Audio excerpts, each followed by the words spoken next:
Kumusta mga kakusina? Nandito po ako ngayon sa bilihan ng mga pinikpikan. At since wala po akong oras na magkatay at magsunog ng buong manok, bibili na lang po ako netong mga nakaprepare. Pwede naman po yung ganito, no? Sila na po yung kumatay. At syempre, hindi po pwedeng mawala ang tatag. Kuha tayo ng konti. At syempre, konting kiniing. Ito na po yung aking binili. Nalinisan na po yan. At para po mas masarap yung ating pinikpikan, kailangan po meron talagang tatag. O kaya kiniing. Pwede naman kahit isa lang dyan. Susunugin po natin yung balat ng manok nang sa gayon po lumabas po yung masarap na lasa ng mantika ng manok. Yan actually yung nagbibigay ng mas masarap na sabaw.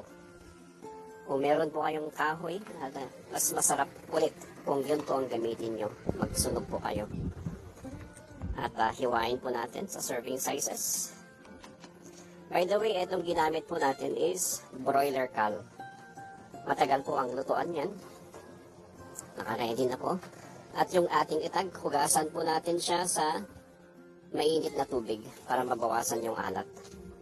Tanggalin po natin yung apdo ng manok at hugasan yung mga internal organs. Sa pinikpigan po, wala pong nasasayang.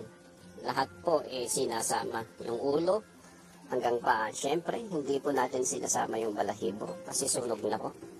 Ibuhol po natin yung kaniyang bituka para hindi po lumabas yung laman. Actually, yan po yung part ng intestine na pwedeng kainin kahit hindi biniyak. Luya lang po yung aking linagay at tubig. Lagyan lang natin ng konting paminta at pakuluan po natin ng 2 oras.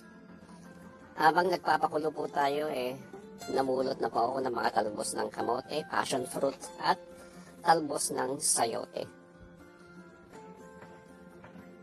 After 1 hour po, ilagay po natin yung mga internal organs. At hayaan po nating maluto ng another 1 hour. Saka po natin ilagay yung ating mga talbos. Wala pa pong 1 minuto, pwede na po yung talbos na yan. Tanggalin po natin siya para hindi po ma-overcook. Separate po natin siya. Yan na po, yung ating tradisyonal na igurot, pinikpikan. Kainin na po natin.